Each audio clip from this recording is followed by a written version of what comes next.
Welcome to Best Kept Secrets Travel Podcast, Episode 6. My name's Morgan. And I'm Will, and on today's episode we're doing a deep dive into Kyiv. Best friends, and that's for life. Who stay traveling? I'm talking worldwide. 65 countries between the two. Every moment is so unbelievable. Sharing the best kept secrets about the trips and mistakes they made that they can't forget. So tell me if you're ready for a time to remember as they gear up for the next adventure.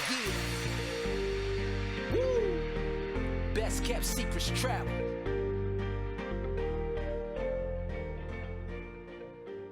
Kyiv is not a chicken Kiev filled with the lovely butter and garlic sauce. It is in fact the capital of Ukraine. It's a port on the river Dnipro. It's also a large railroad junction. It is a city with an ancient and proud history. Stop looking like that. As the centre of the Kievan Rus, the first East Slavic state, 1,000 years ago, gained the title of Mother of Rus Cities. We got past that sentence. It was severely damaged during World War II, but by the mid-1950s it had been restored, and in the second half of the 20th century it enjoyed a well-developed economic and cultural life. The independence of Ukraine from the Soviet Union in 1991 renewed Kyiv's status as a major European capital. It roughly has a population of around 3 million. If you're wondering if you need a visa for Ukraine as a British passport holder, you can get into Ukraine for up to 90 days within a 180-day period. The Ukrainian government have already confirmed that they're going to keep this going until the 30th of January 2022. If you're from a different country, we do recommend that you check your government's websites and their guidelines and see what they say. And if you go on the Ukraine government's website, it will state it for your specific country. The currency in Ukraine is the Ukrainian hryvnia. You can get £1 for 38.9 Ukrainian hryvnia. And something that I found when I was travelling to Ukraine is you couldn't actually get any of this in England, so I had to go there and actually get my first amount of money actually at the airport when I arrived.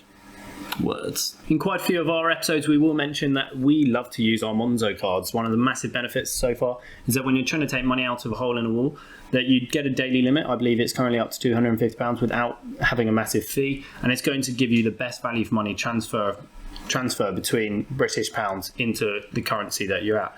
Just make sure if you're taking out from an ATM that you check the fees that they themselves are going to charge you. That's the best way you guys are going to get money whilst in another country. So now we've got quite a fun part of the episode, and in Ukraine they obviously speak Ukrainian. Well, not necessarily that obviously, but they do. And they use the Cyrillic alphabet, which makes it slightly harder for us to learn. But we're going to attempt a few phrases now. Just need to mention, Morgan and I are not linguists in any mean of the word. Morgan or Ukrainian. Have a little bit of Spanish, but not really either. But we're going to give it a try, and if we cause offence to anyone, we do apologise. And blame Will. If it's that bad, then Google Translate voice might just suddenly appear in this episode. So to start off, we're going to go for hello. Morgan, are you going to give it an attempt? Dobry den. Sounds about right. I'd go for that. Are you going to go for Dobry den? Yeah. Yeah, so I think that's not a bad start. So the next one we'll go for is thank you. What do you reckon? Dakuji? I don't know.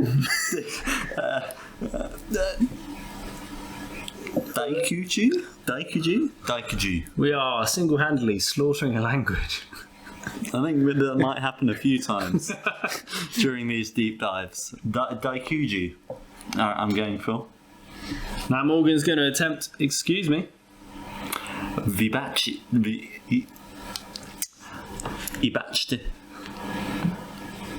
be. It could be. Or it's vybaczcie. Baczcie. What are you going for? Yeah, vybaczcie. Vybaczcie. That could be it. So the next one is probably quite a good one, but they probably won't understand us when we say it. It's do you speak English? No. No, I just don't speak English. Ich hovorite Anhili Kuju? Vi hovorite anhilis koju. Koju. Vi hovorite anhilis koju. Just a point here, Morgan has in fact been to Ukraine. That doesn't mean anything. Morgan is fluent. I'm fluent.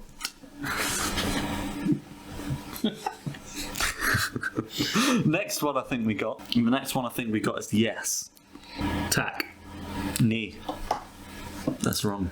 Morgan has just said no in reply to my yes. Tack is what we believe is yes. And nee, the ninth of nee.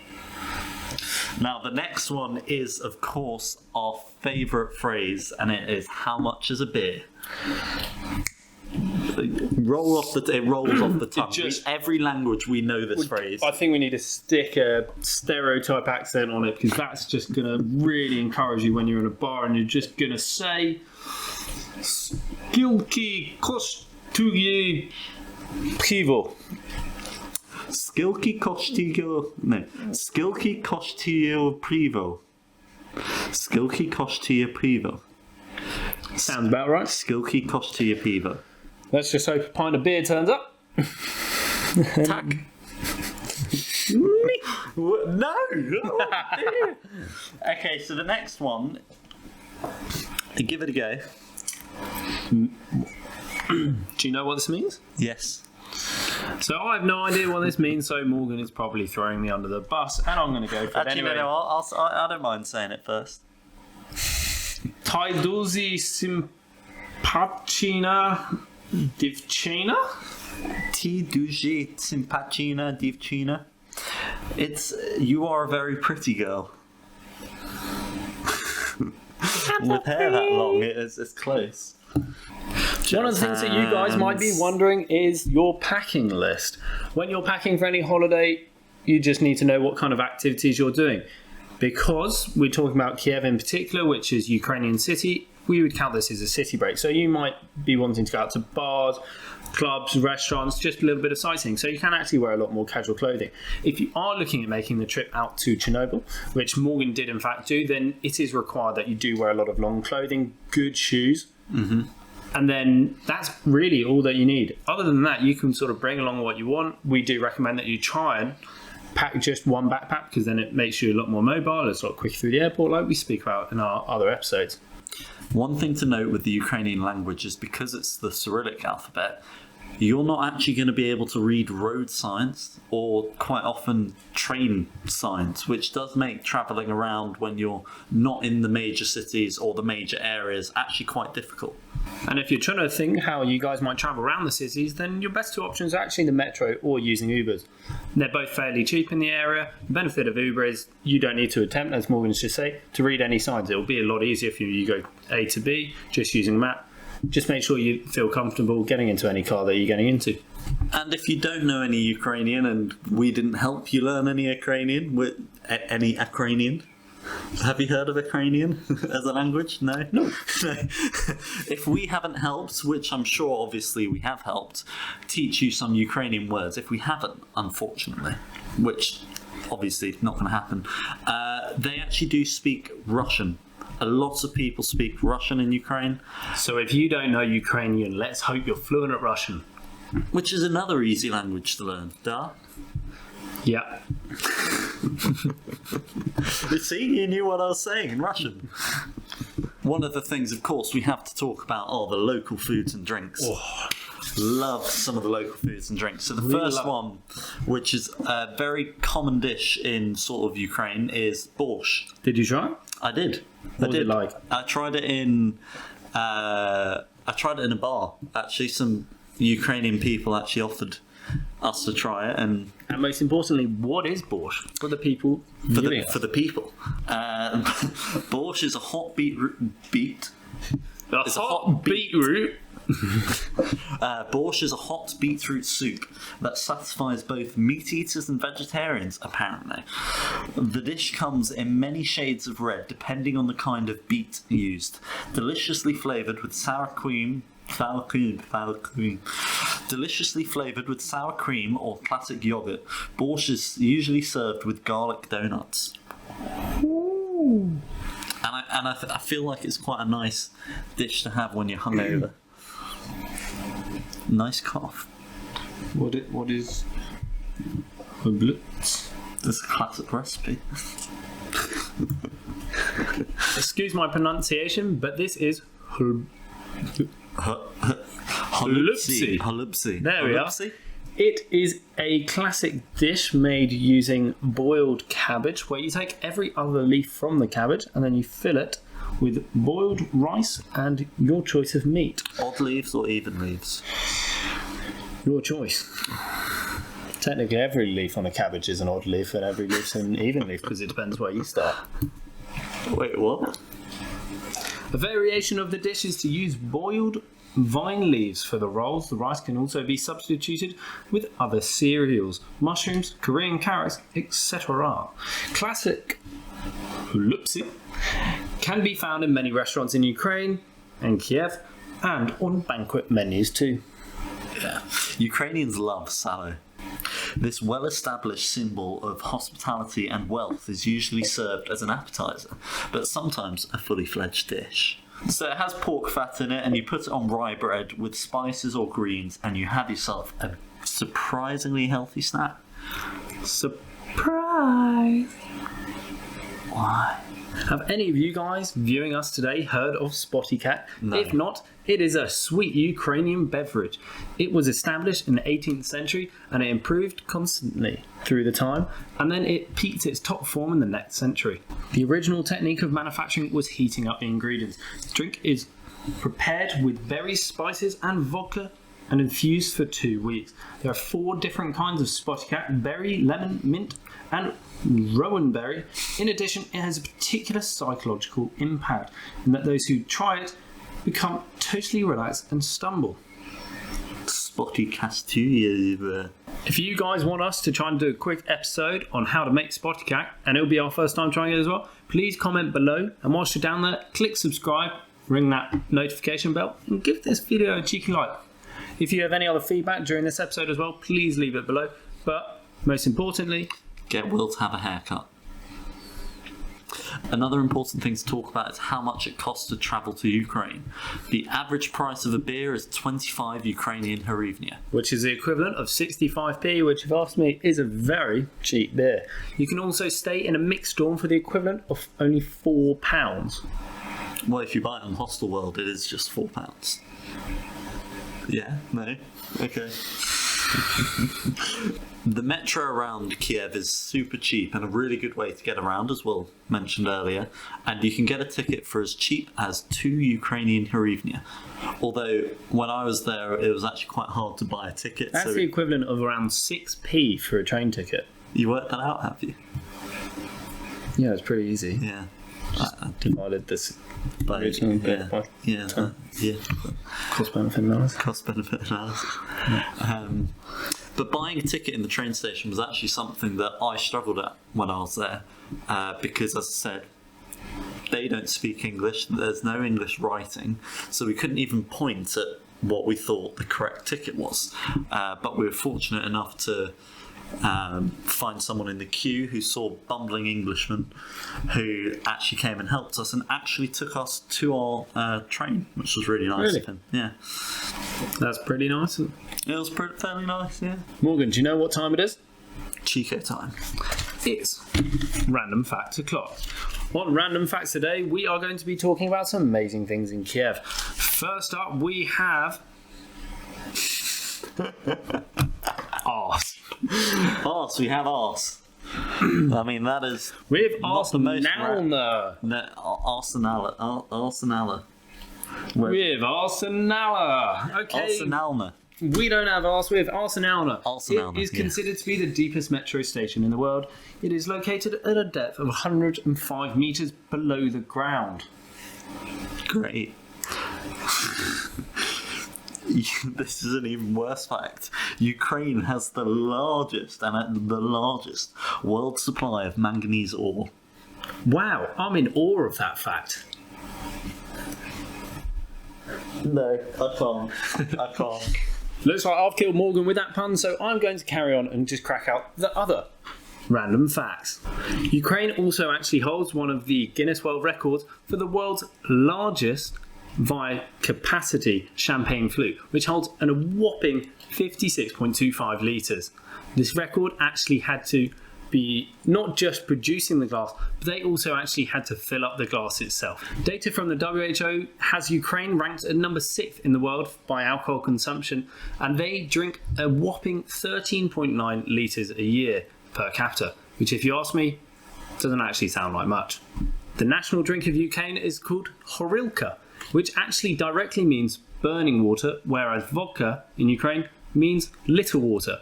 And this is actually made by the fact that horilka is quite often flavoured using chili itself. Now, it looks like Morgan might be coming back to the studio, having died from my earlier pun. Oh, I'm back now. Welcome back, buddy. I don't think I've fully recovered, but the show must go on.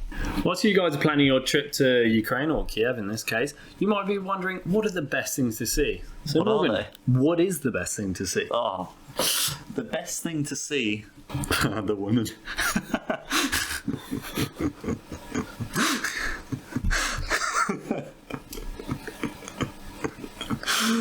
Well, one of the really amazing things to see is the Kyiv-Pechersk Lavra, one of the most important sites in Eastern Orthodox Christianity. The World Heritage Site is a marvellous complex of churches, bell towers and subterranean caves, and it can take around 4 hours to see everything. And you can get English guides, which definitely helps, because otherwise you haven't a clue what's going on, to get the most out of Pechersk Lavra. Whilst you're in the World Heritage Site, you've got St. Sophia's Cathedral, which is Kyiv's oldest surviving cathedral from the 11th century. The Motherland Monument is a gigantic statue that's 62 metres high, and it commemorates the Soviet Union's win over Nazi Germany in the Second World War. This is a bit of a tongue twister. We've got Mykola Siadrishti Micro Miniature Museum. 2 of Siadrishti's works fit into a single room. How complicated these pieces are? Like a chessboard on the head of a pin, or the smallest book in the world at no more than 0.6 square millimetres. Next thing we're going to talk about is the best activities that you can do in Kyiv. Woo! One of the coolest things that I did not know before going to Kyiv is they actually have loads of beaches. Ooh. So one of the coolest things you can do is actually go to the beach, and there are actually over 75 kilometres of beaches in and around Kyiv, not just in Kyiv. Did you go to any? Yes, I did. Ooh. I went to Hydro Park. One of the most popular beaches is Hydro Park, which is the one that I went to. And actually we had beautiful weather. There were loads of people there, and it was really amazing to go to. And right next to Hydro Park is this massive outdoor gym. And it's a Soviet-era outdoor gym, so it's all made of metal. There's a punch bag and a boxing ring that's made out of tyres. It was just, and there's just loads of basically old Ukrainian men just... It almost sounds like that funny hype scene in the end of, was it Creed 1 or Creed 2? Creed 2. When he's just within the tyres and he's punching it was everything. literally like that. It was a really cool gym. They also have lots of these snail coffee shops that are on the street. They're basically not ceramic, or they could be stone maybe. Yeah. And they're snails, and they've got coffee shops type things coffee stalls coming out of them, and they're actually quite a cool little thing to go and see. When you say snails, are they actually snails everywhere? Well, they're not alive. No, Are they just stone snails? The shop is in the snail. What? Yeah.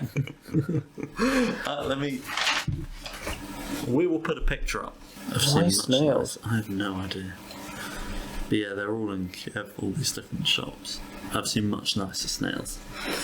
One of the things I love doing when I'm abroad is using local transport. It's a bit like when you're in India or any parts of Indonesia and you're using a tuk-tuk. It's just that experience of doing something which you can't really do in this Western A civilization. near-death experience.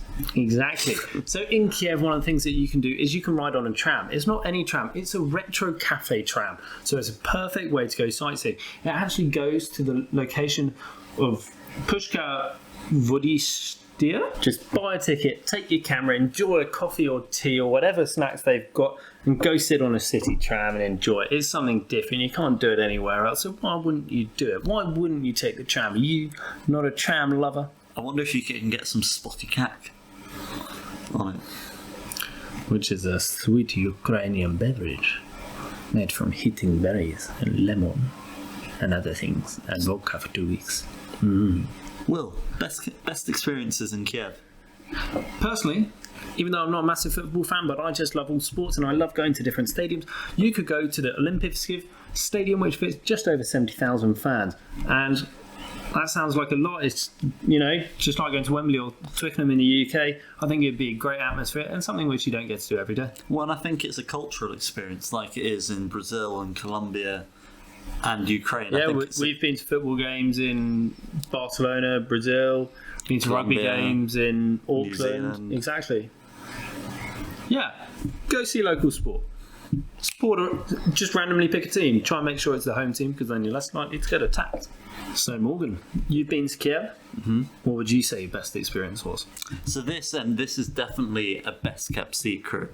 It's a bar called Palata Number 6, and it's kind of like a speakeasy bar. So it's really irritatingly difficult to find because it's sort of behind in a courtyard.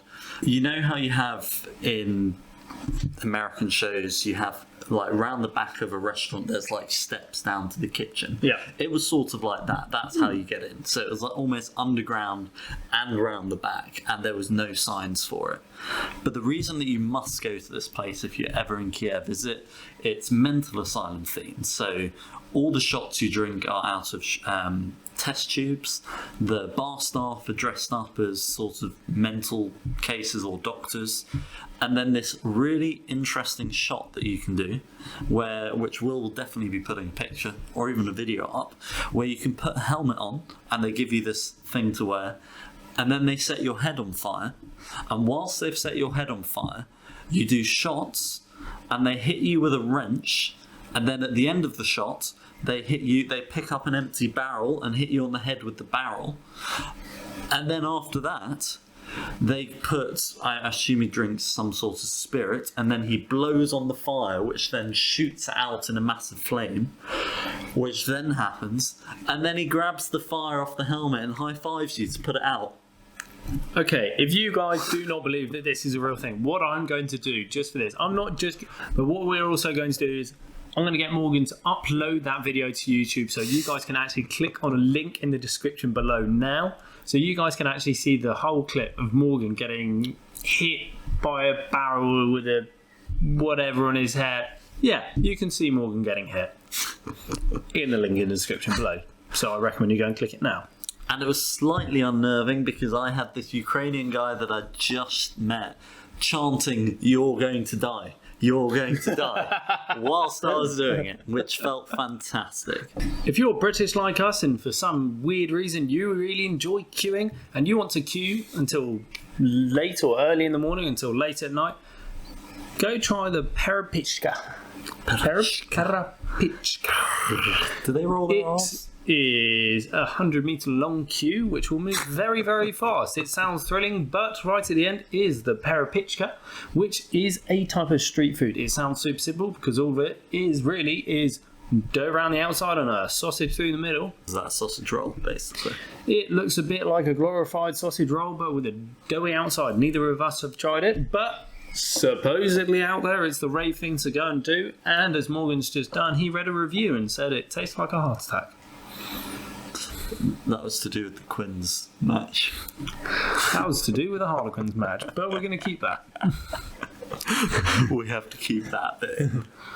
Another really cool thing that's very unique to Kyiv is going and doing one of these urbex tours. And basically what these are is, under Kyiv there is a labyrinth of tunnels and sort of catacombs, and you can basically get a tour guide who will take you round and to explore these catacombs. You'll get the opportunity to get some amazing photos, and then you'll even get to experience going into an old abandoned Cold War bunker, which was a really cool experience because the one that I got to see was pristine. Like, it'd been left completely untouched. There was still everything in there. There was a newspaper article from the 1960s saying about how Star Wars is awful and it's just American propaganda. And it was really interesting, really weird to see. And then they had all these pictures of what to do when there was a nuclear attack. And it was a really cool experience that you're not going to get in many other places. Would recommend. 100% recommend. By Morgan. What kind of day trips could people do from Kyiv? One of the things that if you ever go to Ukraine, Sorry, Morgan, after travelling to multiple countries, is still scared of flies. I have allergic reactions to insect bites.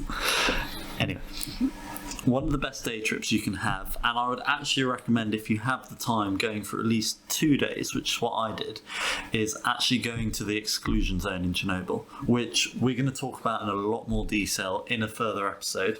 I would definitely recommend, even though we're talking about day trips, doing 2 days, because if you go there on a single day trip, you're going to go to all the different places within the 30 kilometre zone and the 10 kilometre zone when all the people are there, and it's going to be really busy, and it is surprisingly busy.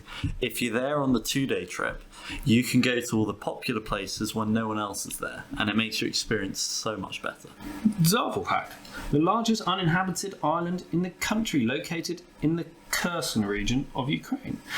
Zavalhak is an uninhabited island in the Black Sea. While it is increasing in popularity with Ukrainians, it is still quite unknown to foreign tourists. So this is definitely a best kept secret if you guys want to go slightly off the beaten track and find something pretty cool to have a look at.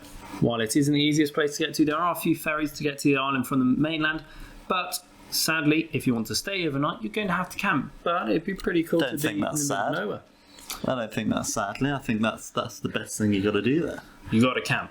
Do it. Got to camp. But just remember, that's more gear that you're going to have to pack on your holiday, which means you take up more space, which means you're probably going to struggle doing the single bag rule. One of the really cool things to do at the island is to try the stingray borscht at the beach hut. So that is definitely something to recommend. The water is so crystal clear that you'll often be seeing dolphins swimming around very close to the shore.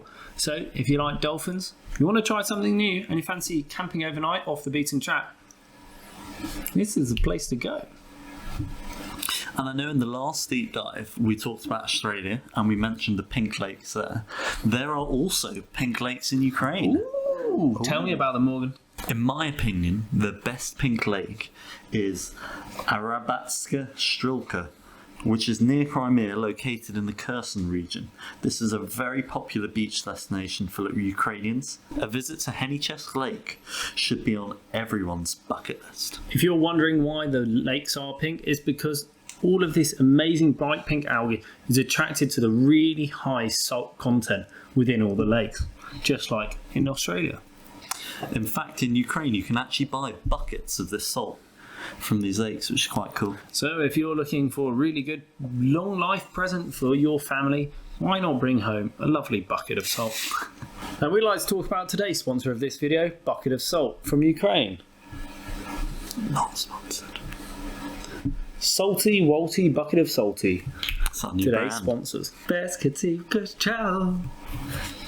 Salty Walty Bucket of Salt from Ukraine. Now, although this is a deep dive, we have only scratched the surface of the things that you can do in Kyiv and in Ukraine. So definitely do your own research when planning a trip, but use our videos to help you with your research. For example, if you were going to do a 24-hour trip to Kyiv, which is probably a tiny bit too short, I would definitely recommend doing one of the urbex tours if you can, going to see the Motherland Monument, even if it's just driving past it, or the St. Sophia's Cathedral. If you had a 3-day itinerary, I would still recommend doing those things on the 1-day itinerary, but I'd also recommend doing a day trip to either one of the pink lakes. You need to visit your bar as well. Definitely go to the bar, and definitely spend some time in Chernobyl if you get the opportunity. So I had 3 days there. I spent 2 days in Chernobyl and 1 day in Kyiv, and I thought that was the perfect amount of time. I wish I had slightly more, but I came back on the second day, managed to go to the bar that night, and then we were slightly, just a tiny bit hungover the next morning to get up for the Urbex tour, and then we went to the beach and we went to Arsenal. And we'd seen all of the big famous monuments by either walking by them or driving past them. Out of all the places that we've talked about, and obviously you haven't been there, what is your favourite activity within Kyiv, and then your favourite activity / experience that you want to do outside of, or just in general? I think, speaking from someone who's never been, and I'm sure a lot of you guys haven't, I think from listening to it, Chernobyl's got to be up there, going to the bar's got to be up there. To be honest, I'm actually really fascinated by the concept of them having so many beaches. That's just something which I haven't thought about. I think if I had a couple of days there, I really would contemplate going to the island, just because I do really like trying to get away from the tourists. I like to try and do those kind of best kept secret, off the beaten track things that we try and do as much as we can. And you're going to experience something which few people actually do. A lot of people will go to Ukraine, and you're going to sit down, you're going to have a few beers, only 65p a beer, they're nice and cheap. But at the end of the day, I could drink a beer whenever I'm at home or in London. And as fun as it can be overseas, I think whilst you're there, you need to maximise your time doing those special things, those special memories. So going to the island would be up there, Chernobyl would be up there, going to the bar, and probably seeing some beaches. I think they'd be really hard there. Definitely an Urbex tour, actually. Yeah. I'd love to do something like the missile silo. Yeah, tour, all the photography tours. Yeah, they have these amazing photography tours. We'll definitely try and link some of these things in the description below. If not, you need to type in Urbex Tour Kyiv. Exactly, and they'll have loads of details on their website. They're not sponsored this video, we just think the stuff that they do is really cool. It's not that expensive either. I think some of their tours come in around sort of €40, depending on the amount of people. €39, I think a lot of them are, on the amount of people. Sometimes you can organise a private tour as well. They're just the things that you can't do on a normal day. It's very unique, and that's what we're trying to bring you guys. We're obviously going to talk about the stereotypical, really big popular things, because some people really just want to do those. But for those guys out there who really want to push the boundaries, push their own comfort zone, and hopefully really get out of their comfort zone, and these are the things you could do. I'm not that keen of heights or actually sort of close spaces, but I would absolutely love to be 100 metres underground in one of these old tunnels on a big tour. I think that'd be awesome. And one of the coolest things we actually did was he bought a firecracker down there, and he told us that we were going to do an acoustic check, lit the firework, threw it down, and I've honestly never heard anything so loud. It was like the deepest, loudest noise. That it was unbelievable. It was such a good experience. Like being in the barrel of a gun. Yeah, and my friend who I went with to Kyiv, she actually was slightly worried about doing that tour and didn't think that it would be that good because it was going to be muddy or whatever. And she actually said, including Chernobyl, that was her favourite part, was actually doing the Urbex tour. So one of my top creators, the favourite people that I have that have done content on Chernobyl or Ukraine. The first one for Chernobyl especially is Bald and Bankrupt. He's sort of gone around and walks in by himself and spoken to lots of babushkas, and he does really interesting and amazing content. And then on Ukraine in general, for me, is Indigo Traveller. Yeah. Has done a good video series on Ukraine, and I very much enjoyed his content. I really do like Bald and Bankrupt as well, because he approaches sort of these holidays and these trips from a completely different angle. He just outright tries to get himself submersed in the culture, in the people. He wants to only go out and do what the locals do. He wants to be in the most local bar possible. Yes, he's the amazing benefit of just being, I just think he's a fantastic linguist, which helps completely, but he's just not scared to go out to these places. He's filming the whole time as well, but really do recommend checking out his channel as well, because those kind of guys, we have to take our inspiration from them as well. And then you've got Cara and Nate. Really good fun to watch. I love the fact that they don't filter out some of their funny bloopers from their holidays. Everything from, like whilst they're getting changed or they're on a train or something, one of them accidentally makes funny noise or barks or something. They're just really, really relatable in terms of travelling. Yes, they're able to do these amazing things because of their because they're Brand. channels now and their brand, but they're so relatable in terms of the funny moments that you have within travel, and I think they're the moments which actually make the holidays the most enjoyable, is all those little things you get up to. Guys, that is all we have for today's episode on Deep Dive of Kyiv. If you've absolutely loved what we're doing, please leave us a review if you're listening on a podcast, or if you're watching us on YouTube. Hi. Then please scroll down your page, click that subscribe button, ring that notification bell, leave a comment. The comments really help. Any feedback you have, once again, really makes a difference. But also, leave anything below that you really recommend that you think others should do in Kyiv. And if we love it, we're going to like that comment and try and pin it up as high as possible so everyone else can see.